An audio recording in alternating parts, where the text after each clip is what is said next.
Então vamos lá, mais uma live especial hoje, uma live muito diferente. Carolina Brazão Grip, a nutricionista carnívora do Brasil. Carol, seja bem-vinda aí. Muito obrigada pelo convite. Para mim é sempre um prazer, né, a gente poder levar mais informação para as pessoas, receber depois o relato das pessoas que através das informações que a gente divulga aqui, né, começarem a ter resultados, emagrecer, melhorar a saúde, melhorar o seu tempo de vida com a família também, né, porque a cada vez que a gente melhora a nossa saúde, a gente ganha mais anos de vida e mais anos de convivência, né, com as pessoas que a gente ama, com a oportunidade de fazer o que a gente gosta também, né. Então, para mim, é sempre uma oportunidade riquíssima. Muito obrigado pelo convite, doutor Gabriel. E estamos juntos, né? Falar de jejum mais uma vez. E isso, hoje a gente vai trocar algumas informações aí, falar um pouco sobre os princípios da autofagia, da renovação celular, porque quando a gente publica alguma coisa, né, Carol, no Instagram ou nas redes sociais, sempre existe muita dúvida do pessoal com relação a isso, né? Para que jejuar por tantos dias, né? E o pessoal vê nossos posts lá jejuando por algumas horas, dias e semanas. Algumas pessoas fazem jejum ainda por semanas, né? Então hoje a gente vai esclarecer as dúvidas do pessoal aí, também mostrar para eles esse programa aí, que na verdade, Carol, eu tenho que te agradecer por ter aceito o convite. É a primeira vez, na verdade, que eu estou fazendo esse desafio do jejum acompanhado de uma Ai, que nutricionista, honra. né? E, e que Que bom honra. começar com alguém que entende muito de jejum, né, Carol? Você não apenas sabe o conhecimento técnico e científico, mas você vive isso, né? Então, nada melhor que alguém como você aí para fazer parte dessa parceria aí. E eu acho que é muito importante ter um acompanhamento durante os jejuns, né, Carol? Seja de um nutricionista, seja de um médico, de uma pessoa experiente, porque existe muito estresse no corpo durante esse tempo aí e vai ser muito bom aí todas as dicas que tu vai compartilhar hoje aí com o pessoal. Ah, excelente. Acho que quando a gente passa pela experiência e várias e várias e várias vezes, né, em situações diferentes também da vida, vão surgindo dúvidas, porque vão surgindo também algumas adversidades que nem sempre a gente consegue mapear tudo, né? E isso ajuda muito para quando a gente vai oferecer essa proposta, esse protocolo de jejum para outras pessoas, porque existe o que a gente estuda, né? Existe toda a parte da autofagia que a gente vai falar, dos passo a passo, a gente sabe disso. Mas existe o emocional, existe o apoio em casa, existe o trabalho, né? Existem dias mais tensos. Para a mulher existe TPM, existe menstruação, existem ciclos, né? Para a mulher que são diferentes também. E nesse caso, às vezes um jejum vai ser diferente do outro, por mais que a gente já esteja habituado a fazer 20, 24, 36, 48 horas. Acho que a cada momento da vida que a gente faz, acaba sendo uma experiência um pouquinho diferente, às vezes com mais desafios, às vezes com mais benefícios ainda perceptíveis, né? Mas que eu acho que é interessante ter passado por vários, porque assim a gente consegue ajudar o maior número de pessoas, pelo menos até onde a gente já foi, né? Perfeito. E eu vi que você já fez vários jejuns prolongados, né, Carol? Qual que foi o mais prolongadão aí que você fez? Meu recorde foi 88 horas. Esse foi meu 88 recorde. horas. É. E foi um Ó, recorde, assim, com 32 de glicemia, com 6,3 de cetose. Foi, assim, dirigindo para ir buscar meu marido, que estava fazendo um de 120 horas no dia. Ele trabalhava na época embarcado, né? E aí ele, sempre aos finais de alguns embarques, ele entrava em jejum de 3 a 5 dias, como uma forma também, né, de dar uma enxugada, de tolerar aquele período fora de casa, que é um período de confinamento, trabalho mais estressante e tudo. E aí eu aproveitava e às vezes emendava alguns de 36, de 48, de 60. E aí nesse eu falei, bom, eu vou até o horário de buscá-lo, a gente chegar em casa para poder fazer a refeição. E aí por isso que eu não estendi mais. Um dos objetivos era tentar completar 120, mas tudo bem, depois eu faço um outro um mais longo também, né? E eu acho que é interessante até porque muitas pessoas falam da hipoglicemia, do risco de uma glicose baixa, e eu estava dirigindo numa estrada com 32 de glicemia, né? E voando, meu cérebro, e eu não sabia, né? A hora que eu parei no estacionamento, num posto para comprar uma água com gás e tal, falei, eu vou medir, porque eu levei, né, os aparelhinhos, quando a gente faz, a gente fica meio bitolado, inclusive, para saber, entender o que está acontecendo. E aí, a hora que eu medi, eu falei, meu Deus do céu, isso, assim, cai todo tipo de literatura que a gente conhece quando a gente pensa nisso, porque eu não estava em coma, eu não estava delirando, eu não estava enrolando a língua, né? Lógico que eu já sou muito cetoadaptada, já estava muito acostumada a jejuns longos, então tem toda uma, né? Eu estava acompanhando tudo isso, porque às vezes também não é incentivar que ninguém fique com glicemia abaixo de 50, tá? É que eu vivo com minha glicemia, e nos posts, depois se a gente tiver tempo para mostrar, vocês vão perceber que na maioria do tempo ela é abaixo de 70 e tá tudo ótimo para mim, porque eu estou acostumado, né? Então, sim, o de 88 horas foi o meu recorde, pretendo ainda fazer alguns mais longos, e o nosso próximo agora, né, para iniciar o ano, vai ser o de 72, assim, muito legal. Isso aí. Então vamos começar hoje, pessoal. A gente preparou alguns slidezinhos aqui só para ficar mais fácil de vocês entenderem o conceito. Então, na verdade, a gente vai fazer esse jejum prolongado que a Carol falou, né? A gente vai começar dia 5 de março e vai até o dia 7, 72 horas aí sem comer. A gente vai explicar melhor como é que vai funcionar isso daí. A nossa última refeição vai ser no dia 4 de março, às 6 da tarde. Vai ser a última refeição. A Carol vai passar umas dicas aí também do que comer, né, na última refeição, para a gente ter certeza que nosso corpo está bem nutrido antes de começar essa experiência. E já deixo o site para vocês aí também, jejum.top. Vocês entram lá, tem todas as informações, tem um link lá para vocês se inscreverem também. E vocês vão ganhar 2 e-books também, um sobre alimentação carnívora e um sobre jejum intermitente. Então, só uma leitura bem básica, assim, só para vocês se familiarizarem com esses jejuns prolongados, o que precisa ser cuidado, e para vocês estarem bem preparados. Então, vamos lá, vamos começar aqui conteúdo. Carol, gostaria de começar aí explicando o que é o jejum prolongado e quais os principais benefícios aí do jejum prolongado. Excelente. Bom, o maior benefício de todos do jejum é a gente dar tempo para o nosso corpo buscar a autocura, né? E a gente tem todas as nossas ferramentas. A gente vive num mundo que é mais inflamatório já, né, há bom tempo. Quando a gente pensa em ancestralidade, as questões inflamatórias que a gente ia encontrar ali eram mais de toxinas de plantas, algum veneno que a gente entrou em contato, alguma situação assim, né? Dentro da natureza, nosso corpo tem armas para isso, o sistema imunológico para poder identificar, macrófagos, linfócitos, todo um arsenal para a gente poder lidar com isso. O problema é quando isso acontece de maneira prolongada, crônica, como é no dia a dia, né? Como são nos dias atuais, não só para uma questão de alimentação industrializada, de ultraprocessados, de aditivos, corantes, que a gente já sabe que são cancerígenos, mas também pelo uso de agrotóxico, de pesticida, né? Quando a gente pensa no plantio, na agricultura, ou antibióticos em larga escala, isso tudo vai atrapalhando, além da poluição, além de um estilo de vida, né, que já não é o ideal pensando do ponto de vista de saúde, porque a gente hoje estimula a quebra do ciclo circadiano, né?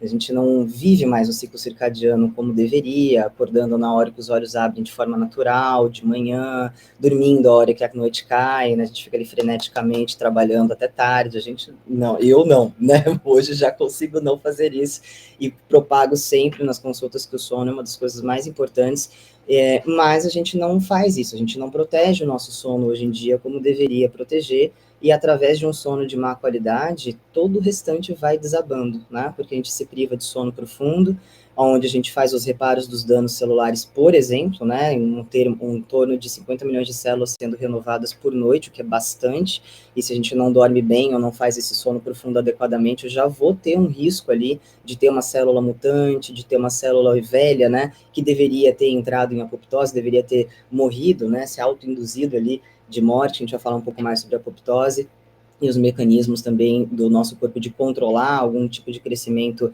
descontrolado, desenfreado que está acontecendo ali. E isso aconteceria boa parte no período do sono, porque a gente está dormindo, não está se inflamando mais, não está vivendo mais, não está jogando mais coisa para dentro, né? A gente está com o metabolismo mais baixo, dormindo, dando tempo para o nosso corpo fazer todo esse reparo de autofagia. E se a gente tem privação de sono REM também, que seria a segunda etapa do sono mais mental, a gente acorda mais na amígdala do que no córtex pré-frontal, ou seja, acorda mais animal do que racional e acaba fazendo várias escolhas erradas, né? Alimentares, não tem vontade de treinar, entra naquele eu mereço, porque eu trabalho muito, porque eu tô dormindo pouco, porque eu tô muito estressado, vira uma bola de neve e aí através de uma alimentação inadequada, que normalmente vai ser baseada em carboidratos, de Deus ou do homem, tá? Independente da fonte, né? Glicose e frutose age no setor de recompensa do cérebro, ou seja, ele vai gerar esse vício e essa vontade, se eu estou baixo de dopamina, de serotonina, porque meus níveis hormonais estão baixos por conta de todo esse estilo de vida inadequado, eu vou reforçar ainda mais os meus gatilhos de me alimentar mal,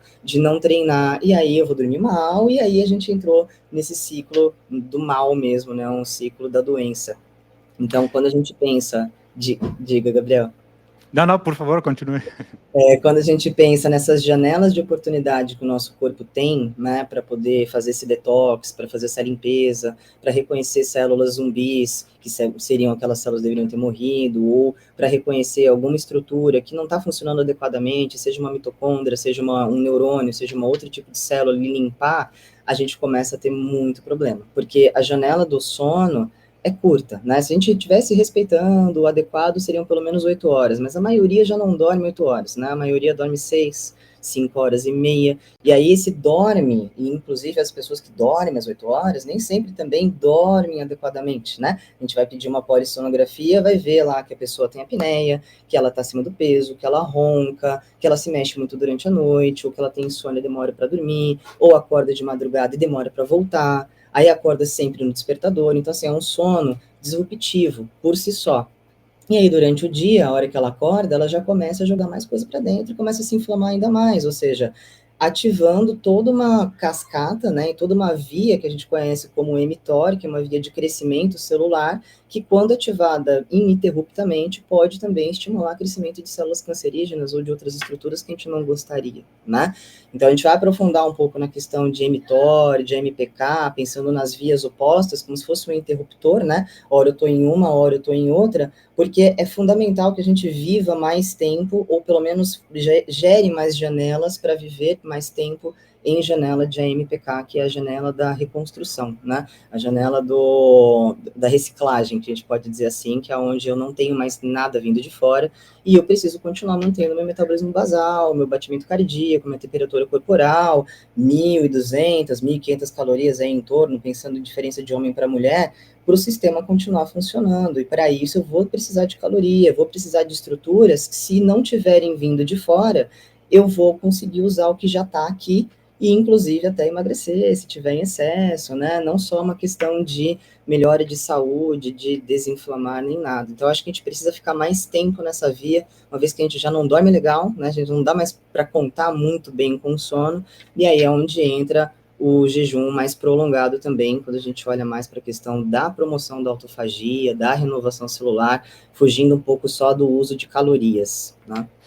Perfeito, perfeito. E é interessante, Carol, observar o motivo pelo qual as pessoas fazem jejum prolongados, né? Você mencionou bastante esse processo de renovação celular, que é um dos principais motivos que eu vejo as pessoas hoje, elas estão indo mais atrás de informação. Antigamente eu percebia que o pessoal fazia jejum para emagrecimento, né? Então a gente tinha a falsa impressão que se a gente ficasse 10 dias sem comer, a gente ia emagrecer 10 quilos e ia estar tudo resolvido, né? Na verdade, as pessoas depois foram aprendendo que não funciona bem assim. Claro que ajuda também no emagrecimento, mas hoje, quando eu organizo esses desafios virtuais, eu vejo que o motivo pelo qual as pessoas entram nesses desafios geralmente é esse motivo aí da autofagia, da renovação celular, da clareza mental. Muita gente quer experimentar essa clareza mental. O pessoal diz, Gabriel, eu fiz um dia de jejum, não senti essa clareza. Eu digo, tenta jejuns mais prolongados, né, e se observa, vai ter um estágio que você vai atingir um nível de cetose muito elevado e você vai começar, através da autoobservação, você vai começar a experimentar essa clareza mental.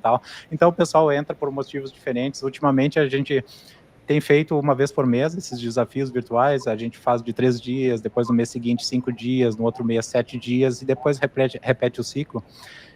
E nos últimos eventos um fisiculturista entrou e eu perguntei para ele, qual que é a tua motivação para fazer jejum, né? Você é fisiculturista, você compete naquelas competições, né? O cara super malhadão, saradão, um exemplo assim, né, a ser seguido. Eu disse para ele, eu tenho que aprender contigo, não tu comigo. Ele disse, não, Gabriel, o meu objetivo com o jejum é realmente vivenciar essa clareza mental.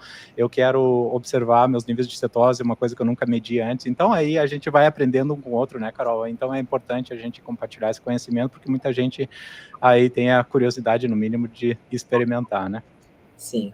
Acho que é muito interessante alguns pontos que você tocou, porque eu já lidando com isso há 5 anos, né, fazendo jejuns e orientando jejuns, tenho vários pacientes que já fizeram jejuns de 30, de 36, de 48, de 72, tem alguns que já fizeram de 120, por razões diferentes, né, e a maioria que hoje me procura, ou até que eu indico mesmo jejuns acima de 36, 48 horas, que seriam os mais prolongados, né, voltado para doença autoimune, tá? Então, assim, ou é para síndrome de ovário policístico, para mioma, para endometriose, para a gente causar uma reversão. Já tive vários pacientes que estavam com cirurgia agendada e não precisou mais. Tive paciente entrando em remissão de endometriose e mioma, engravidando no processo, várias, né? Olha, Inclusive, eu nem queria, eu sempre falo, gente, um metabolismo saudável se replica, cuidado, né? Porque a gente vai revertendo e acontece, tá? De fato acontece. Já mudou a vida de algumas pacientes minhas e de várias pessoas ligadas à família, né? Porque um bebezinho chegando é sempre uma grande novidade, uma grande mudança.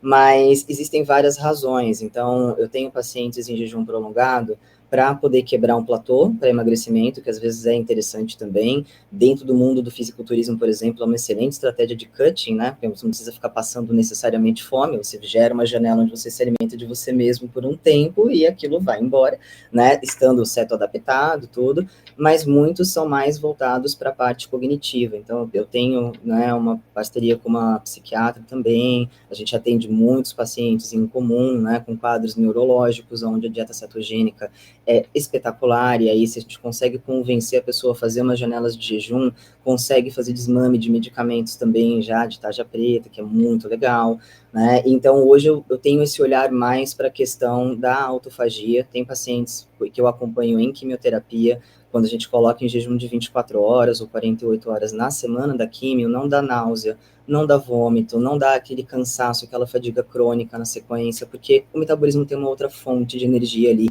para trabalhar, que a ideia, né, de um jejum prolongado, basicamente, é jogar a pessoa em cetose e deixar ela em cetose um belo de um tempo, né, para que as mágicas dessa cetose aconteçam, que eu acho que vai no sentido das pessoas que buscam o jejum pela clareza mental, né? Porque a clareza mental, ela vem num jejum por conta do aumento dos corpos cetônicos na corrente sanguínea, né? A gente começa a perceber melhor acima de 1,5 milimol, né? 2 milimol, aí vai variar muito, mas eu acho que vale muito a pena a gente sempre lembrar que essa contagem aumentada dos corpos cetônicos, ela vem do excesso de oxidação de gordura de onde quer que seja. Então, isso pode vir da alimentação, isso pode vir de nós mesmos, né? Então, quando a gente está pensando num tratamento de um câncer ou de um quadro neurológico, onde às vezes a pessoa não pode muito fazer jejum prolongado, mas a gente precisa manter ela numa cetose alta, é aquela dieta cetogênica mais de mais para tratamento, né? Não é a cetogênica clássica que a gente acaba fazendo aqui no dia a dia,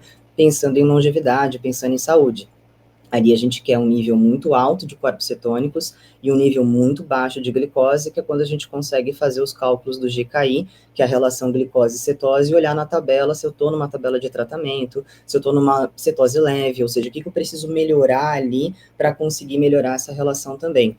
E aí a gente joga muita gordura na alimentação, né? Que eu acho que é um ponto até interessante para poder adaptar a pessoa enquanto ela ainda não é flexível metabolicamente o suficiente para virar essa chave sem sentir o baque, né? Então, tem pessoas que vão precisar de um jejum um pouco mais prolongado, mas tem pessoas que só de aumentar a ingestão de gordura, né, não abusar tanto da ingestão de proteína, pensando numa dieta não necessariamente hiperproteica, mas reduzindo ou tirando 100% carboidrato, vai experimentar também, né?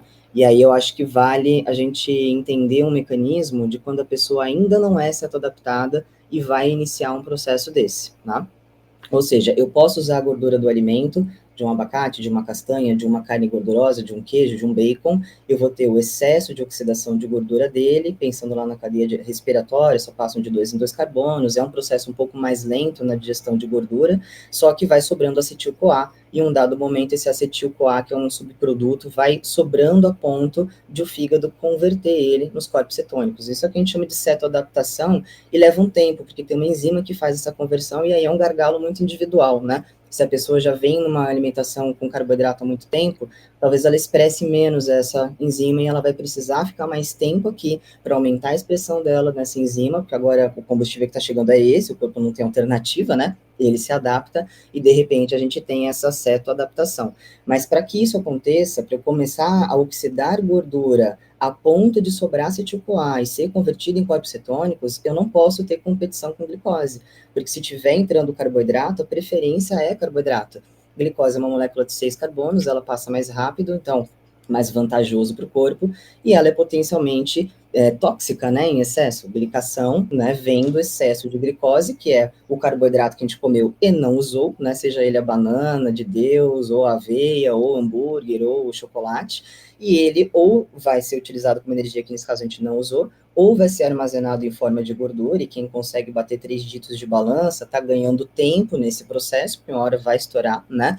Ou vai sobrar o suficiente para gerar as glicações, que são essas reações irreversíveis que estão ligadas diretamente à doença, porque excesso de glicação aumenta a hemoglobina glicada lá no exame, que é o marcador de diabetes, que de repente, estamos diabéticos ou com síndrome metabólica, e aí começa todo o processo. Então, a gente sabe que a glicose é tóxica em excesso, e a célula cancerígena se alimenta de glicose, basicamente. A gente fala um pouco da glutamina também, mas ela se alimenta muito de glicose, tanto é que os exames de PET scan, para a gente poder ver se tem tumor, qual tamanho, se ele tem metástase, é administrado glicose, e aí os tumores se acendem, porque eles se alimentam dessa moeda via fermentação, por ser mais rápida, né? E aí eu vou ter uma preferência quando tem glicose ou gordura. Pô, aqui é rápido, aqui é tóxico, torra, torra, torra, e a gordura a gente vai se virando.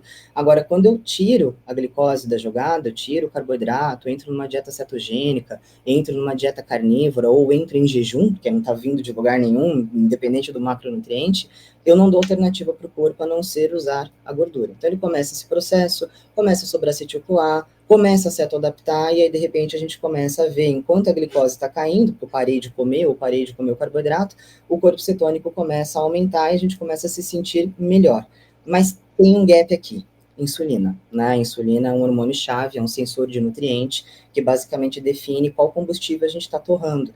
E ele é fundamental para que a gente consiga não só emagrecer, mas também acessar a nossa reserva de gordura. Se eu não consigo acessar minha reserva de gordura, eu não emagreço, né? Porque gordura é reserva de energia. Se eu quero perder peso, eu tenho que consumir essa energia que eu mandei para dentro e não usei, e eu tenho que agora abrir uma janela para conseguir usá-la. Mas para isso, a insulina tem que estar abaixo de 5, preferencialmente em exame.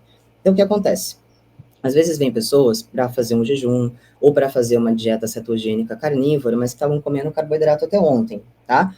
Elas não podem fazer? Podem, mas elas primeiro precisam se adaptar. Ou seja, elas precisam ter acesso à reserva de gordura delas, senão não vai adiantar nada. Se eu tiro o carboidrato de fora e tiro também a comida, eu não tenho energia de fora, né? E também não estou acessando a minha reserva de gordura, e aí eu não experimento o benefício do jejum, eu não experimento o benefício da cetose, porque tem gente que se coloca numa situação. Eu atendi recentemente um paciente que fez 3 dias de jejum, e ele só começou a se sentir melhor no final do 3º dia, porque ele tinha uma resistência à insulina. Entendeu? Os primeiros 2 dias ele patinou, nossa, deve ter sido muito difícil, porque o nosso cérebro ele é envolto por uma barreira hematoencefálica, que é um filtro, só passam substâncias muito pequenas, ou seja, ou glicose ou corpo cetônico, e se eu não estou cetoadaptado e não tenho comida, não tenho glicose, também não tenho corpo cetônico, não tenho energia vindo de lugar nenhum, né? Então a gente primeiro precisa baixar a insulina, para depois cetoadaptar, e aí a gente tem uma boa experiência do jejum, vendo esse corpo cetônico subir, seja nosso ou se estiver alimentado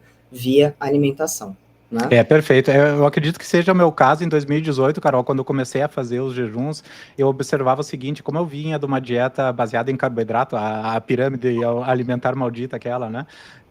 Eu levava cerca de 24 horas para entrar em estado de cetose, para atingir 0,5 milimols por litro, 0,6. Eu monitorava sempre, né, desde então. E hoje eu observo que fazendo esses jejuns recorrentes, né, e também tendo uma alimentação carnívora, depois de 24 horas, geralmente eu observo em torno de 1,5 milimols por litro já. Então, assim, o meu corpo, ele tá basicamente mais ceto adaptado do que algum tempo atrás, né? Então, assim, a prática justifica exatamente toda essa aula que tu deu para nós aí do que acontece no corpo, faz muito sentido e fecha muito bem. Vamos mostrar, Carol, o que é autofagia, né? Muita gente já conhece o termo, mas esse professor, na verdade, é um biólogo, né? É o Yoshimori Oshumi, eu acho que é essa a pronúncia do nome dele, né? É um biólogo japonês. E ele, na verdade, ele se tornou famoso através do Prêmio Nobel de Medicina, né? Que ele ganhou em 2016, mas desde então, muitos anos atrás, mesmo 10 anos atrás de ele ganhar esse Prêmio Nobel de Medicina, ele publicou muitos papers. Se vocês têm curiosidade, entram lá no PubMed, né, que é a base de dados médicas, tem muito paper legal dele, eu dei uma lida em alguns deles, então é muito, muito, muito interessante, mas enfim, se tornou popular, né, a autofagia, que é uma palavra grega, auto significa próprio e fagia é se comer, né, então explica para nós aí, Carol, mais ou menos o que é esse processo de regeneração celular aí, qual a relação dos lisossomos, explica essa parte técnica, por favor. Muito legal.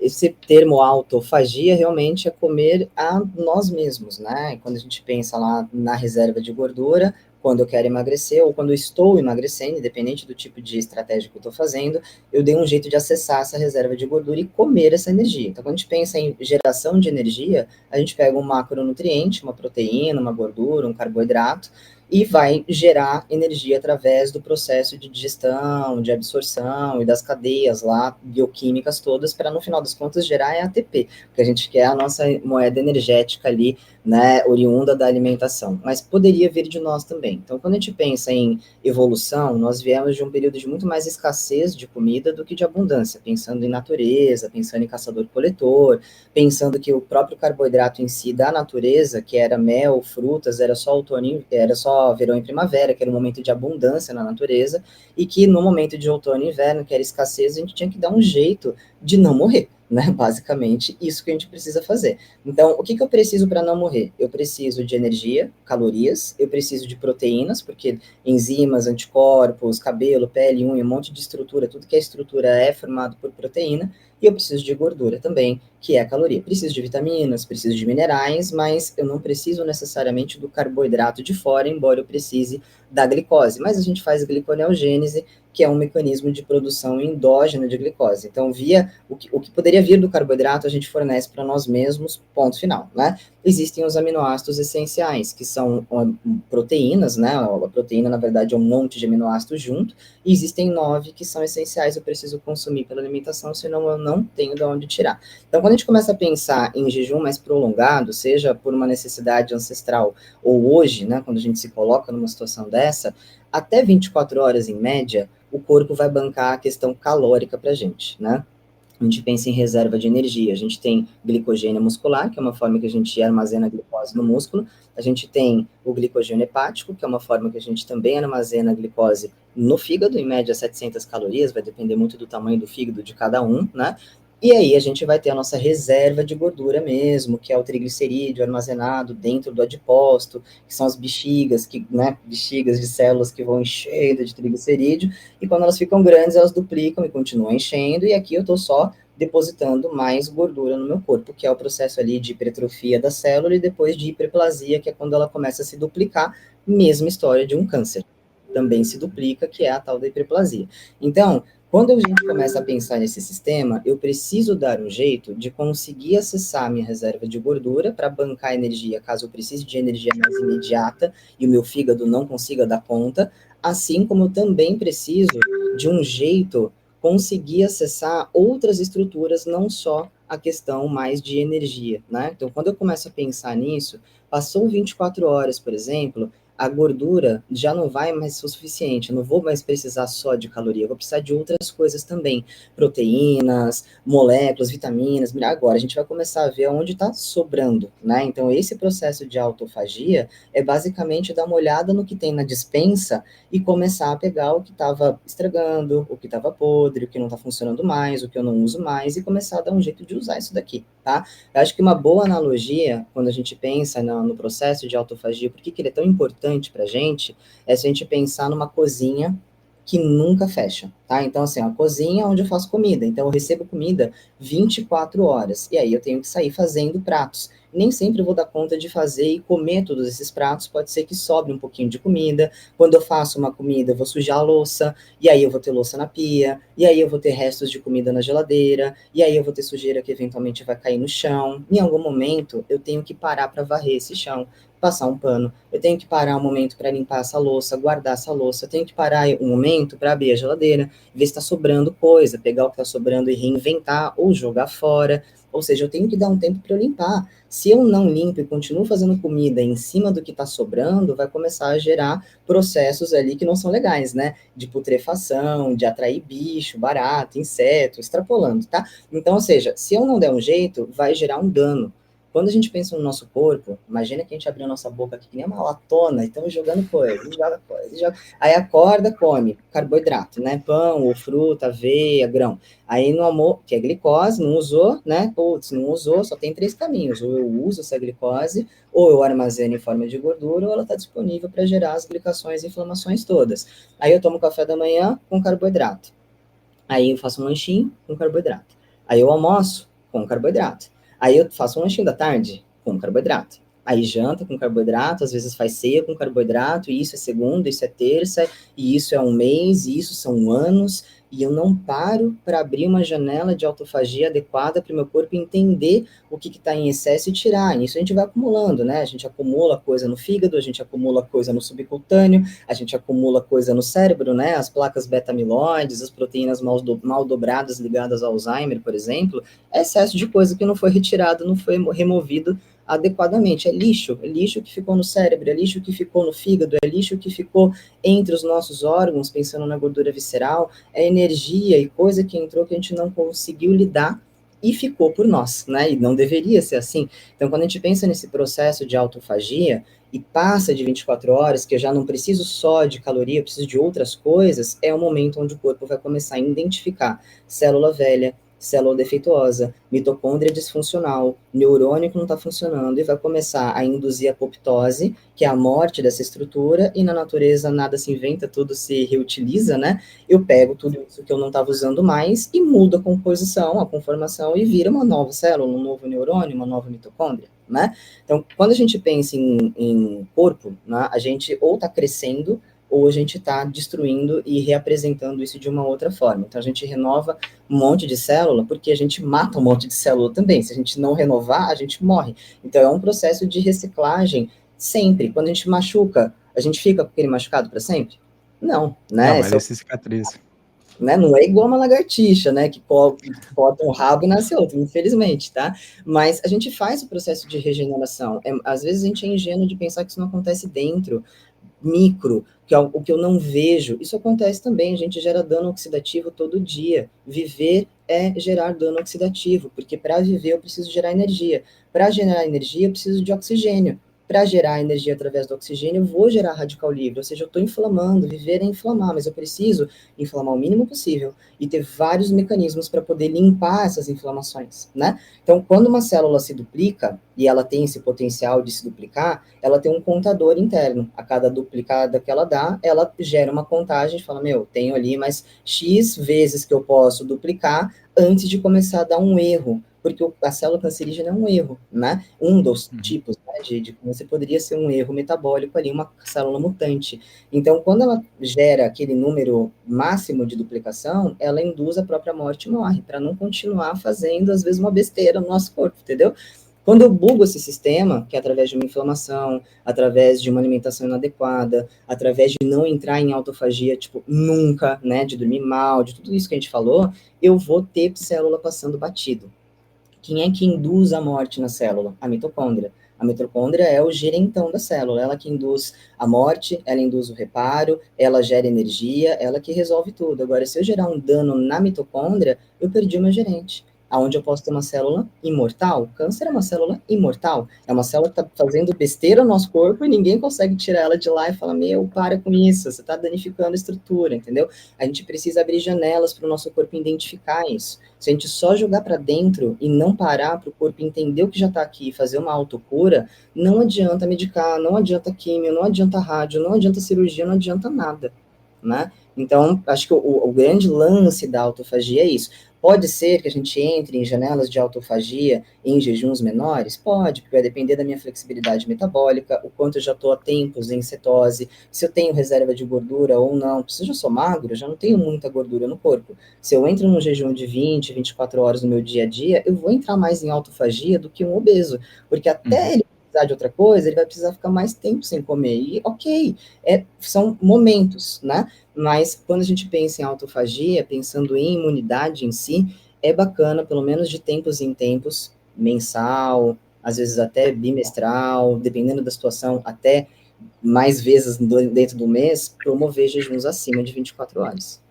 Eu tive na verdade, uma participante de um dos eventos aí de jejum que eu fiz, eu acho que foi o jejum de 5 dias, inclusive ela estava fazendo um tratamento de câncer e ela conversou com o médico dela, né, porque ela gostaria de participar, ela tinha lido muito sobre o jejum, e o médico dela autorizou e disse que, com certeza, para o tipo de câncer que ela tinha, não era algo que ia fazer mal para o metabolismo, seria o oposto, né, devido aos mecanismos que tu acabaste de explicar. E então existe muita curiosidade do pessoal, né, que está ou passando por um tratamento ou que já teve câncer e quer evitar, né, claro, passar por essa experiência ruim de novo no futuro. Então tem muita gente indo atrás dessa informação para justamente se preparar melhor aí para os tempos futuros. Mas vamos passando aqui.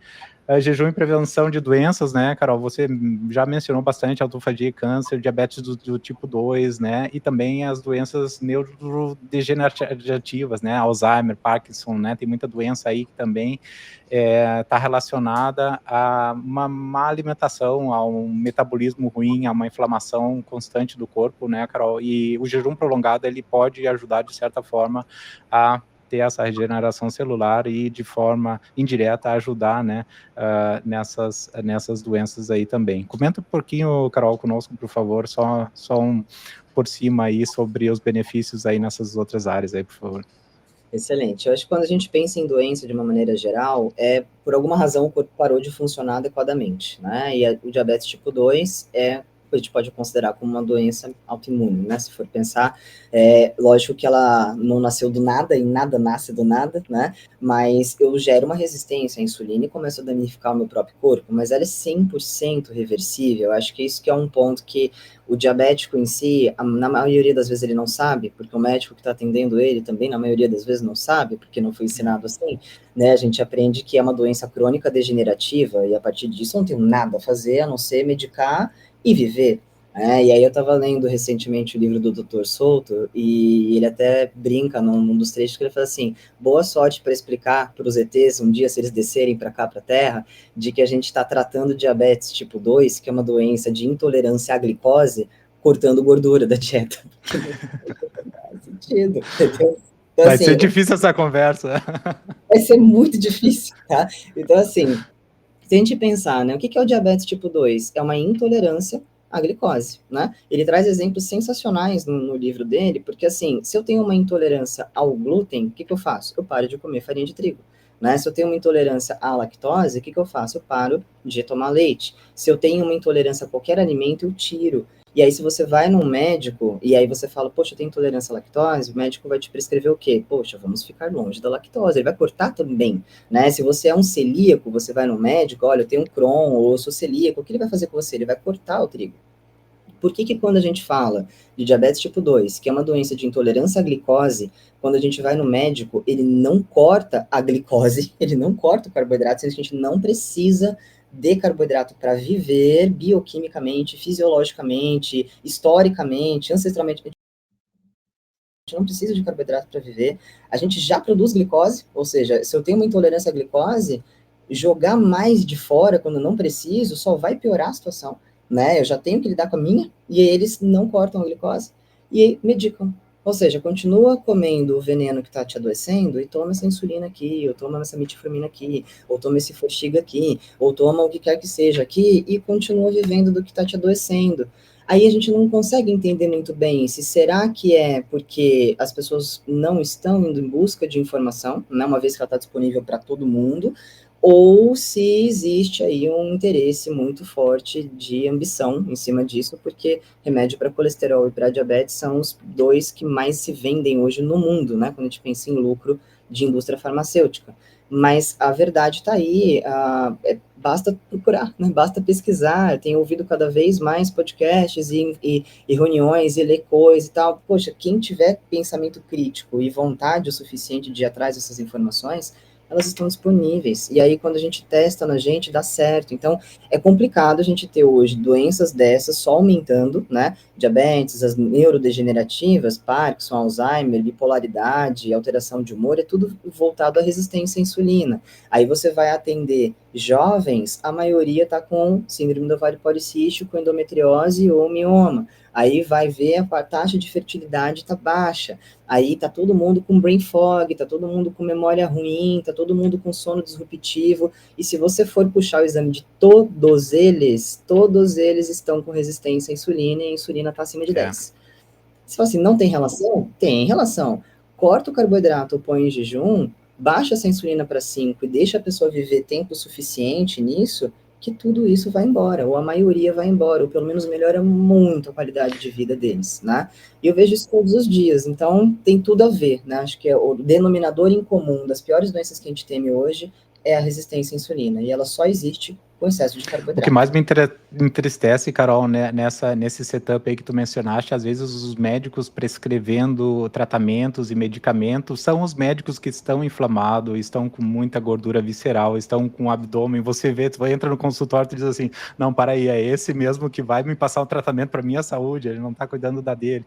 Então é difícil, uma situação difícil. Claro que a gente não pode misturar, às vezes a pessoa entende o conceito, sabe muito a teoria, mas tem dificuldades em implementar na prática. A gente sabe que existem questões psicológicas também, emocionais aí, que não são fáceis de lidar. Talvez esse profissional precise de uma ajuda, né? Mas o que me entristece, Carol, é quando a gente começa a entrar num diálogo, né? Eu não sou da área médica, eu sou um engenheiro, mas eu gosto muito do assunto, eu leio um bocado também, e quando a gente entra no diálogo e a gente tem um pushback, né, desses profissionais dizendo, Gabriel, não, carnívoro é radical, tu vai estragar teu corpo com isso, e aí começa a fazer perguntas e começa a mostrar artigos e tal, e você não vê vários argumentos com conceitos vindo de volta nessa troca. É mais uma imposição, eu sou médico, eu tenho a credencial, você faz o que eu digo e não vamos conversar. É mais ou menos isso. Claro que hoje, com o advento da internet, com a mídia social, isso está mudando muito, né, Carol? Da flexibilidade das pessoas procurarem também profissionais remotamente, tem muita consulta virtual, você mesmo tem clientes no mundo inteiro, eu acho isso fabuloso, porque abre vários caminhos, né, dá esperanças aí quem está precisando realmente de ajuda. Então, a gente vai falar um pouquinho sobre o jejum e estado de cetose. A gente já conversou bastante, na verdade. Eu vou passando aqui, Carol, os slides aqui, que a gente tem um bocado de conteúdo ainda para a gente cobrir. Comenta aí, Carol. Aí eu capturei alguns mitos e verdades aí sobre o jejum. Comenta aí, mais ou menos, o que tu mais escuta aí dos teus pacientes e quais são, assim, as maiores dificuldades, né, que eles enfrentam quando eles decidem fazer um jejum prolongado. Excelente. Acho que o primeiro pensamento é não faz isso, você vai morrer, né? Então, não vai. Não vai, e inclusive se a gente for extrapolar essa ideia para catástrofes naturais, né, que a gente sabe que às vezes acontece um tsunami, um terremoto, um prédio que cai, alguma coisa que as pessoas depois de dias são encontradas embaixo dos escombros, vivas, elas não estavam em cetose, elas não estavam fazendo dieta carnívora para se preparar, aconteceu. Então assim, morrer de fome, ninguém vai morrer num jejum controlado, principalmente se você fez uma certa adaptação, se você entende do que está acontecendo, né?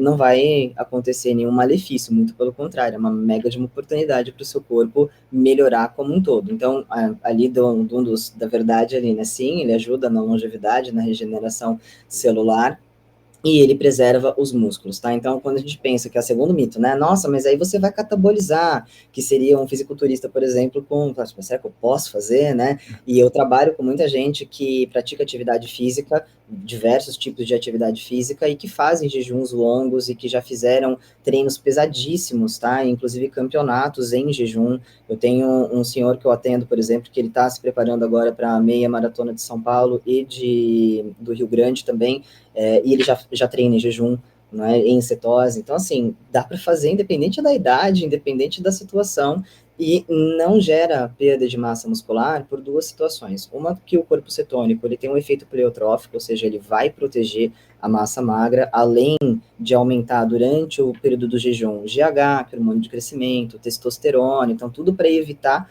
um catabolismo, por mais que a gente tenha um aumento do outro lado de cortisol, de adrenalina, que são mais catabólicos, mas o corpo também é muito inteligente, né? A gente estava falando de adaptação, se eu, pensando em ancestral, se eu preciso caçar, né, para me manter vivo, e para caçar eu preciso de músculo, eu preciso de força, eu preciso brigar às vezes com um bicho, eu preciso dar conta de correr, eu preciso de energia, e de repente eu tô há 10 dias sem comer porque eu tô no inverno, e aí eu perco todo o meu bíceps, toda a minha massa magra e morro de fome, isso não faz o menor sentido. A gente tem pele velha, a gente tem cabelo velho, a gente tem inclusive células musculares que de repente não estão sendo utilizadas, que poderiam ser renovadas. Então nosso músculo é muito, nosso corpo é muito inteligente, né? O próprio Jason Fung, que é um dos papas dos jejuns prolongados de 7, 15 dias, trabalhando com pacientes muito doentes, fala que o nosso corpo jamais separaria, por exemplo, lenha para o inverno, e aí na hora do inverno pegaria o sofá da sala e jogaria a queimar. Então, assim, a gente faz reserva justamente para isso, né? E o nosso corpo se adaptou para essas situações de escassez a armazenar energia em forma de gordura. Então, gente, se eu metabolicamente funciono, pegando excesso de caloria disponível e transformando em gordura para armazenar para tempos de escassez, entrar na minha reserva e usar a reserva, não faz o menor sentido eu entrar no tempo de escassez, ignorar tudo isso e pegar o músculo que me protege e queimar. Então, assim, não existe isso, tá? Se a pessoa estiver bem seto-adaptada, se ela estiver acessando a reserva de gordura dela, ela não vai perder massa muscular.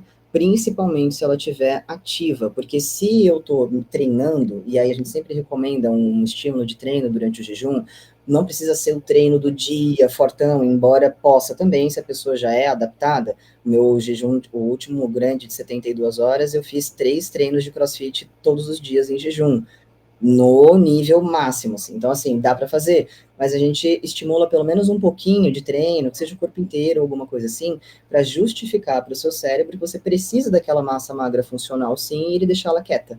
Porque para você ter massa magra também gera um custo, né? Para eu sair, às vezes, de 65 quilos e ir para 67, porque agora eu quero ganhar mais massa muscular, eu tenho que aumentar minha taxa metabólica basal, eu vou aumentar, né? Porque agora eu tenho mais célula para alimentar, e eu tenho um custo para isso. Agora, se eu não uso, porque para ganhar a gente teve que ir lá treinar com frequência, tal, para gerar hipertrofia. Tive hipertrofia, não estou usando, o corpo vai pegar embora, porque assim, tá gerando um custo, né? Então, se eu estou num jejum prolongado de 2 dias, de 5 ou de 7, é interessante que de tempos em tempos eu dê um estímulo, porque esse estímulo protege a minha massa magra, além de estar já protegido pelo estado de cetose em si. Mas se a pessoa não se adaptar para entrar num jejum longo, uma vez que ela não consegue acessar o mercadinho individual dela, porque a insulina está alta no quadro de resistência à insulina, ali ela pode ter sim um risco de perder um pouco de massa magra, porque ela não está conseguindo acessar a estrutura de gordura dela. Mas também é questão de tempo, ela não vai definhar, né? Vamos pensar no largados e pelados, tá? Tem um pessoal joga largados e pelados, pessoal, vai do jeitinho que estava no sofá no dia anterior.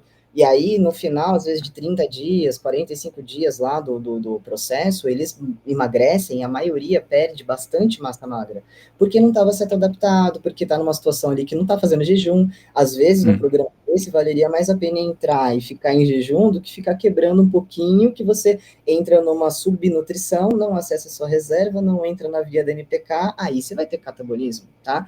Mas num processo de jejum legal, não tem perda de massa magra, não morre, obviamente, né? Ele ajuda muito, né? Como regeneração, como longevidade. E o outro mito que seria ele de comer a cada 3 horas, tal, isso vem de um metabolismo viciado na glicose, né? O tempo de medição, quando a gente vai fazer uma avaliação de intolerância à glicose, eles administram 75 gramas de glicose e aí eles medem com 30, 60, 90 e 120 minutos, que é o tempo da glicose gerar um pico e te abandonar, né? Nesse abandonar, se eu não sou certo adaptado, eu tenho hipoglicemia, que é a história lá de uma glicose abaixo de 70 em exame, onde a pessoa poderia ter confusão mental, tremedeira, né, flutuação de humor, calafrio, coma, por exemplo, né, desmaio, etc., que seria ali um sintoma de uma hipoglicemia. Mas num caso desse, quando eu não preciso necessariamente da glicose para gerar energia, porque na ausência dela eu viro a minha chavinha da flexibilidade metabólica e torro gordura, eu não sinto o golpe de uma hipoglicemia porque eu continuo tendo energia. Então, cai por terra a ideia de comer de 3 em 3 horas. Agora, se for um carbo, né, viciado, né, a pessoa tá viciada na carbolândia, aí ela vai precisar comer a cada 2, 3 horas, que a gente fica a boquinha nervosa, né, com carboidrato, é impressionante. Vai Mesmo ter o tendo craving, gordura aqui, tá? Vai ter o craving. Aqui, pessoal, eu coloquei no slide aqui, a Carol compartilhou vários vídeos de Reels e no YouTube também, tem o link para vocês. Depois a gente vai compartilhar a apresentação também, Carol, na descrição do vídeo, para quem quiser acessar e assistir os vídeos. Tem muito material bom sobre os estudos, né, que estão sendo feitos, na verdade, correlacionando, né, os benefícios do jejum, da autofagia para tratamento de câncer. Tem essa entrevista do Henrique Altran, né, sensacional, com o Dr. Thomas, né, então o Dr. Thomas também tem muita experiência nessa área, é um americano, na verdade, que estuda muito o tratamento de câncer aí, através da nutrição. Então tem muito material bom, eu vou deixar para vocês depois do link na descrição do vídeo aí, para quem quiser assistir. Depois, claro, eu recomendo vocês acessarem a conta da Carol, lá tem muita informação interessante, muitos posts, Carol, que na verdade quando tu me passaste os links eu disse, não, vou ter que ir assistir, daí eu fui assistir o post, muito conteúdo bom, parabéns de novo por compartilhar todas essas informações aí. Aqui na parte de baixo, algumas fotos minhas, né, compartilhando a minha história, né, de ter chegado a 172 quilos, ter feito a bariátrica, ter emagrecido bastante pra caramba, mas depois ter reengordado mais de 50% do peso que eu perdi, e daí foi através do jejum e de uma realimentação, né, que na verdade eu consigo hoje gerenciar melhor a situação. E aqui, Carol, a gente não pode otimizar o que a gente não mede, né? Eu gosto muito dessa frase. Comenta aí um pouquinho sobre teus experimentos, tuas medições aí que tu faz e por que esses dados te ajudam a decidir melhor. Excelente. Bom, essas são medições de glicose e cetose. Aqui no Brasil a gente tem um aparelho chamado Freestyle Optimum da Abbott. Ele tem o aparelho que mede a glicemia, mas vocês vão notar que tem as cores das fitas diferentes, né? A cor do azul é da glicose e o roxinho, o lilás ali, seria a fita da cetose. Então você pode ter 2 aparelhos, se for o caso ali, que é o caso aqui, né? Ou ter um só, faz a furação ali, mede a glicemia, troca a fitinha, puxa o sangue de novo e mede a cetose no mesmo aparelho, tá? Não precisariam ser 2. Mas eu gosto para poder tirar foto ao mesmo tempo, porque eu sou meio neurótica e cada um com a sua mania. Então, assim, eu meço porque eu sou curiosa, eu meço porque eu trabalho na área também, até para entender o que é você sentir, né? O que eu estou sentindo agora? Eu estou com sono. Será que eu estou hipoglicêmica? Aí você vai lá, mede, está com 90 de glicose. Não é hipoglicemia, isso é sono mesmo, por alguma outra razão, né? Ou estou eufórica, o que será que está acontecendo? Aí vai lá, mede, está com 2,3 de cetose. Fala, então está explicado por que eu fiquei eufórica. Então aqui, que é o tal da energia do corpo cetônico mais alto. Aqui são medições que eu fiz em jejuns mais longos, eu escolhi a dedo ali para te mandar os acima de 30, 36, né? Tem alguns de 72, tem jejum de 60, e ali tem as medições do GKI, que é aquela relação que eu falei da glicose versus cetose. Quanto menor o número do GKI, mais alta é a terapia que você está ali pensando numa cetose alta, aonde é mais importante a glicose estar baixa do que a cetose alta, tá? Porque quando a gente pensa em tratamento, existem os corpos cetônicos externos, né, que são os exógenos. Existem algumas marcas que trabalham normalmente do importado, que você consegue comprar o éster de cetona e tomar. E aí você mede, ele vai subir, lógico. Só que aí você está tomando ele, não é que você está produzindo de você. Então, você vai ter o benefício cognitivo, às vezes um tremor de Parkinson cessa, né, para um tratamento de demência, alguma coisa que a gente precisa da concentração mais alta é vantajoso. Mas se a gente tiver de olho em autofagia, não resolve, porque você está mandando de fora, não está vindo de você. E numa situação dessas, às vezes você pode ter uma glicose alta, ou não tão baixa quanto o ideal, tipo, dentro dos normais, mas sabe, uma glicose de 80, e jogar essa cetona de fora, o GKI não vai ficar tão legal. Ele fica mais legal se a glicose estiver baixa, mesmo que a cetose não esteja tão alta assim. E isso a gente vai interpretando e descobrindo, medindo, né? Que a gente vai vendo o que está acontecendo aqui, tá? Então, são várias medições. Eu já fiz cetose aí de 4,6, de 5,2 milimol, de, cadê ali? 4,2 também, 4,8. 5,4, A última ali no cantinho inferior, que é a dos 88 que eu estava no carro, com 32 ali de glicose, 6,1. Tinha falado 6,3, 6,1 de cetose. Meu recorde de cetose, na verdade, foi 6. Não, foi 6,1 mesmo. Acho que eu não medi nenhum outro mais alto do que esse. E é incrível, tá? Parece que você está vivendo meio que acima do normal do humano. É loucura, assim, parece que tomou uns 13 cafés, enfiou o dedo na tomada e fez uns 30 exercícios e tá acordado há 22 dias, sabe? Não, eu juro, assim, é um exagero, mas assim, para quem já sentiu o estado de cetose alta no corpo, é uma Ritalina com Venvans e triplicado, tá? Então, assim, realmente ele dá uma ligada no nosso cérebro e eu imagino que a gente só conseguiu evoluir como espécie por conta de momentos de clareza e de raciocínio, de audição e de cheiro, porque tudo fica muito mais aguçado num jejum prolongado, né, do que nesse dia a dia que a gente só se intoxica o tempo todo. Então, essas são as medições que eu fiz aí dos jejuns mais longos. Eu comprei um Síbio, que é um medidor contínuo de cetose, né? Ele deve estar para chegar, espero que ele chegue para o nosso jejum de 3 dias, para poder ir monitorando e gerar bastante conteúdo dali também, para conseguir ajudar, para poder explicar como é e aproveitar para tirar dúvidas. Show de bola. Eu fiz um jejum de 10 dias, Carol, e sabe que a partir do dia 6, os meus níveis de corpos cetogênicos passaram de 8 milimols por litro e o medidor já não te dá mais, né? A partir de 8, tu vai ter só uma mensagem dizendo high, né? Então tá alto, mas não sabe quanto alto. E sabe a dificuldade que eu tive, Carol, nessa situação nos últimos 3 dias de jejum, que eu queria fazer 10 só para ter essa experiência? Eu tinha muita dificuldade em expressar um raciocínio lógico, expressar minha opinião, porque a velocidade de pensamento estava tão acelerada que, na verdade, quando eu ia colocar o raciocínio em palavras, eu tinha dificuldade, eu saía atropelando tudo. Então, como tu falaste, colocou o dedo na tomada lá, tomou alguns 12 cafés e tal, é uma sensação muito, muito diferente, né? É muito louco, né? Então, assim, o estado de excitação que a gente fica, seja pela adrenalina, pelo cortisol, pela enxurrada de corpo cetônico no cérebro, né? É realmente transcendental. E se a gente for jogar isso para a linha de meditação, para a linha de religião, por exemplo, né? Os jejuns prolongados são praticados dentro de estados de consciência alterado, yogis, kundalini, porque, poxa, você atinge um estado diferente de consciência.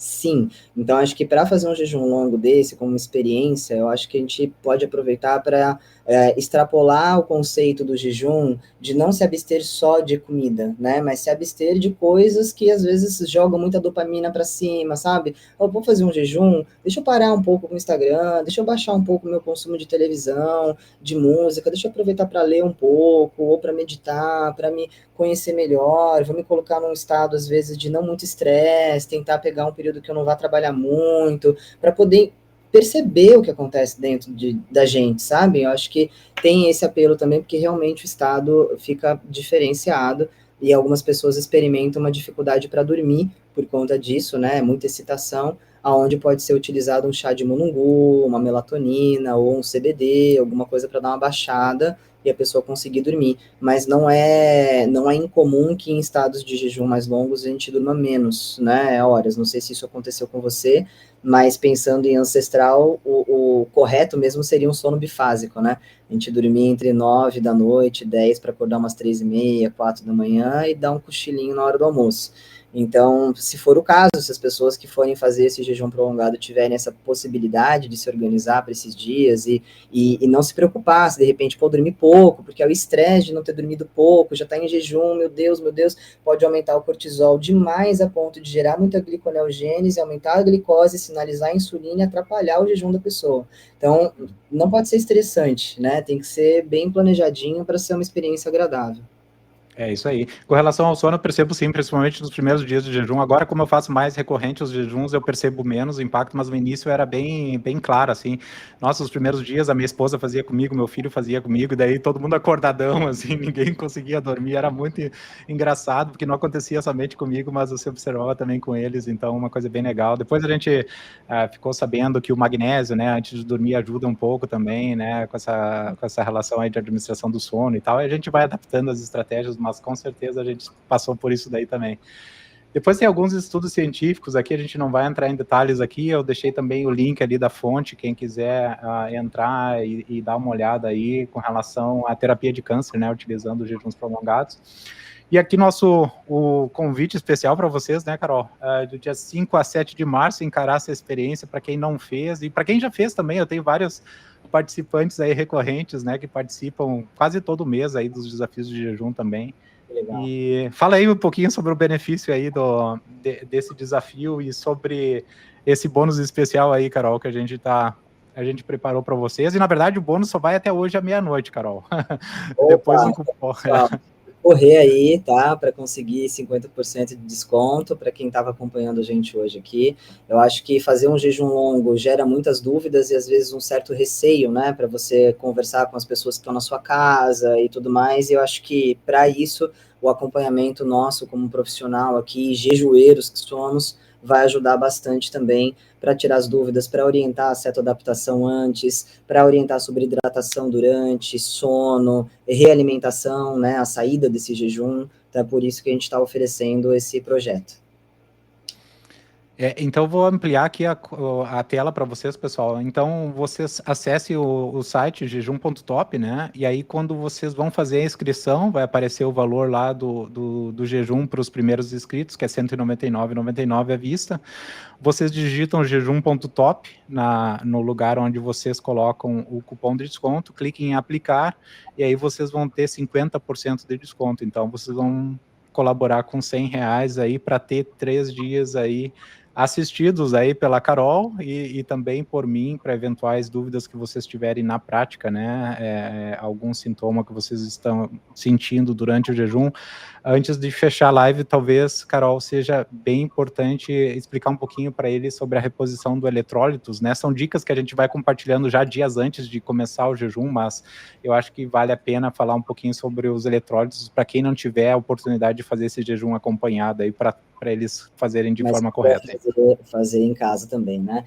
Conforme a insulina cai, ela vai liberar a retenção de líquido que eventualmente a gente possa ter. Se a gente está comendo muito carboidrato, a insulina aumenta, interfere na via renal e a gente não consegue eliminar nem água nem sal adequadamente. Por isso que a maioria dos diabéticos tipo 2 também são hipertensos, né? Não é à toa, tá? Mas quando a gente entra numa dieta, né, numa cetogênica, carnívoro ou em protocolos de jejum, o grande benefício, é o que a gente quer, é trazer a insulina para baixo. Quando a insulina cai, normaliza, ela também normaliza a ação dela em cima do rim e todo aquele sódio, aquele sal e aquela água retido vai embora. Então é muito comum nos primeiros 3, 4, 5 dias, a primeira semana, as pessoas perceberem uma perda de peso mais intensa, mais acelerada, porque na verdade é a água retida, tá?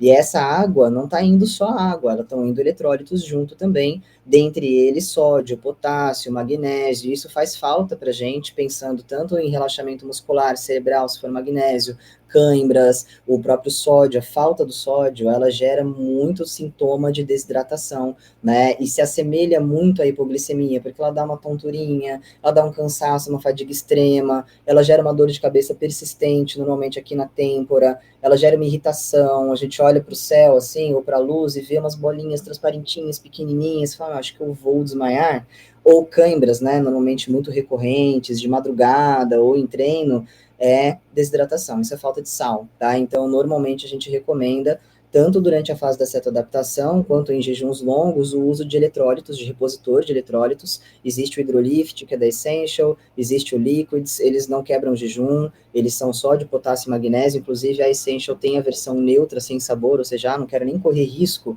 né, de saborizado, vai para o neutro, ou o uso da água com sal mesmo, né, para quem não tem, às vezes, a condição de ir atrás de um repositor de eletrólitos, que eles não são os mais baratinhos de todos, né, vai num sal de Mossoró, vai num sal Himalaia, vai num sal um pouco mais rico, mas faz essa reposição também. Normalmente um sachê de repositor de eletrólitos por período, né, de manhã e à tarde, ou 3 a 6 gramas de sal por período também, diluídos em 500 ml ou 1 litro, e vai dando uns golinhos ao longo do dia, não é para virar tudo de uma vez, né? Considerando também que, embora estejam permitidos durante o jejum café preto, né, chá sem açúcar nem nada, obviamente, né, porque ele não tem valor calórico, ele não quebra o jejum, dependendo de como esse jejum for feito, eles são diuréticos, então eles vão estimular também a perda de água e de eletrólitos. Então, se eu jogo muita água e não jogo sal, eu estimulo muito o xixi também e vou ter perda. Se eu uso muito diurético de café, etc., ou se eu moro num lugar que é muito quente, tô suando pra caramba, treinei, porque durante o treino o músculo capta, ele usa sódio e potássio para contração muscular, ou seja, durante o treino eu já depleto, se eu não me atentar a isso, eu vou sentir um quadro de desidratação e ainda vou achar que estou passando mal, porque estou fazendo jejum, na verdade é só falta de sal, é super tranquilo de resolver, e aí tem que ter essa atenção Show de mesmo. bola. Essas dicas, pessoal, e dicas também de preparação antes de começar o jejum, todas essas dicas a gente já compartilha no nosso grupo do Telegram para os inscritos, tá? Então, depois da inscrição, você vai receber um link, você vai clicar no link e você vai entrar no nosso grupo exclusivo no Telegram. E lá você já vai ver uma porrada de mensagens lá com todas as dicas de preparação. Eu estou vendo aqui, Carol, algumas perguntas aqui do Rafa e da Mona, né? O que deveria comer antes de um jejum de 10 dias? Há algum protocolo antes? Então, são essas perguntas que são esclarecidas quando o pessoal entra no grupo lá, vão ter muitas informações, e vocês vão também receber o meu telegrama pessoal e também o da Carol, então vocês podem contactar tanto a Carol quanto eu e fazer suas perguntas, e a gente vai estar acompanhando vocês durante esses 3 dias, e mesmo antes de iniciar o jejum também, para esclarecer todas essas dúvidas. A gente vai estar compartilhando os produtos que a gente confia, né, Carol? Por exemplo, Sim. os produtos aí que você mencionou de eletrólitos, eu conheço muitos produtos para medição de glicose, corpos cetônicos, posso recomendar também. Então, muito legal. O que eu acho interessante dessa edição, Carol, tem muita gente de Portugal já inscrita no jejum. A Legal. Anabela aqui, ó, eu já estou inscrita, né? Então, muito legal aí saber que existe uma participação além mar também. Então, a gente espera que o grupo vai crescer nos próximos dias aí, porque a gente tem uns 10 dias, né, antes de entrar nesse desafio aí. E Sim. a gente vai poder, então, ir esclarecendo as dúvidas do pessoal conforme a gente vai se aproximando do jejum. Depois Excelente. existem outros comentários aqui, da Eli, de boa tarde, Lábia Maravilhosa, tema muito importante, gostaria de pedir se pudesse disponibilizar alguns artigos de dieta carnívora relacionada à melhora da DM. Grata, sim, temos alguns artigos, Carol, a gente pode juntar e compartilhar com a Eliade. Talvez, Eliade, se você puder mandar uma mensagem para a Carol no Instagram ou para mim no Instagram, para que a gente possa te contactar de volta, né, Carol? Daí a gente vai compartilhar esse material aí também. Ajuda bastante. Para quem mora fora, existem outras opções também de repositor de eletrólitos, então é bem bacana, a gente consegue ampliar mais ainda a ajuda, né? Não só o Brasil, mas o mundo todo. É isso aí. Tem muitos comentários aqui, Carol. Infelizmente o tempo é curto, a gente já passou do horário. Eu vou depois, mais tarde, compactar isso daí num arquivo PDF. Vou deixar na descrição do vídeo para quem quiser baixar. E fiquem à vontade, pessoal, para contactar a Carol ou a mim via Instagram. E a gente vai ficar feliz em responder as perguntas de vocês aí. E lembrando mais uma vez, quem quiser participar do desafio e quem quiser esse desconto especial, só hoje até meia-noite. A partir de amanhã o cupom não vai estar mais válido, mas as inscrições vão estar abertas. E dessa vez a gente vai limitar, então, o número para 40 participantes, porque a gente, como o acompanhamento é muito próximo, né, Carol, a gente realmente lê cada mensagem, responde cada mensagem de áudio, cada mensagem de texto, durante esses 3 dias, é uma experiência bem intensiva, a gente não consegue acomodar mais vagas, né. Eu tive edições anteriores que eu abri somente 10 vagas, que eu estava sozinho, Carol, e muita gente, infelizmente, acabou ficando de fora, mas que bom que tu topou também participar dessa edição aí, a gente consegue acomodar mais gente, e com certeza todos os teus insights aí como nutricionista, carnívora e também tão experiente quanto com os jejuns, vai ajudar muita gente a esclarecer as dúvidas e ter uma experiência melhor, para que possam depois, né, usar essa ferramenta no futuro, né, Carol, de forma recorrente, né, uma vez que você aprende a fazer de forma correta, você não vai precisar mais a Carol, não vai precisar mais o Gabriel para futuros, você já vai estar muito mais bem preparado para jejuns futuros, né? E o jejum tem essa beleza da flexibilidade, né, Carol? Não precisa dinheiro, não precisa muita organização, né? Na verdade, é só saber fazer de forma correta e segura que a gente tem essa flexibilidade para dar um reset no nosso metabolismo quando a gente bem entender, né, Carol? Exatamente, a ideia é ensinar, né, passar o nosso conhecimento adiante, não é ter refém nenhum, né, então assim, aprendendo a fazer, é só se abster de comer, né, é a coisa mais simples e que não gera lucro para ninguém, além da pessoa que está fazendo, né, e que eu acho que só por isso já é brilhante. E acho que a data também é muito importante, porque o ano está começando, né, carnaval, tal, então assim, é começar o 2025 com o pé direito, fazendo uma bela de uma autofagia, dando uma bela de uma limpada na nossa casa, né, que a gente mora nela e vai ser nela até o resto da nossa vida, e que seja uma vida longa, maravilhosa e saudável, e isso só vai ajudar nesse sentido, né, nesse caminho aí, nessa direção. É isso aí. Carol, obrigado de novo por tu ter aceito o convite, obrigado aí por participar desse desafio e ajudar tantas pessoas aí também nesse processo aí de aprendizado e de autofagia também. De Obrigado. autofagia. Muito obrigada a todos também que participaram, espero conhecê-los, né, nesse jejum. Se não der para entrar nesse, entre nos próximos, a gente vai estar aqui, a gente vai continuar fazendo, né, e espero que outras pessoas comecem a fazer também, e façam uma corrente do bem, e através da internet a gente leve muita informação de qualidade para o maior número de pessoas possíveis, né, juntos somos mais fortes. É isso aí. Pessoal, a live vai ficar gravada também no canal do YouTube, podem acessar lá o tempo que quiserem, e depois eu vou transformar também a versão no podcast que eu tenho lá no Spotify, Vivendo em Cetose, então todo mundo que prefere a versão em áudio também vai ter a oportunidade de escutar todas as dicas aí compartilhadas hoje. Tá bom? Então, brigadão de novo, obrigado por ter entrado na live, pelas perguntas, pelas dúvidas, pela troca de experiência, sempre adiciona muito a todo mundo, né, essa troca de experiência e informação. Obrigado, tenham um bom dia e um bom final de semana para vocês aí, poucos dias antes do final de semana. Um abração a todos. Poucos dias para todos também, e muito obrigada mais uma vez pelo convite e por todos que vieram.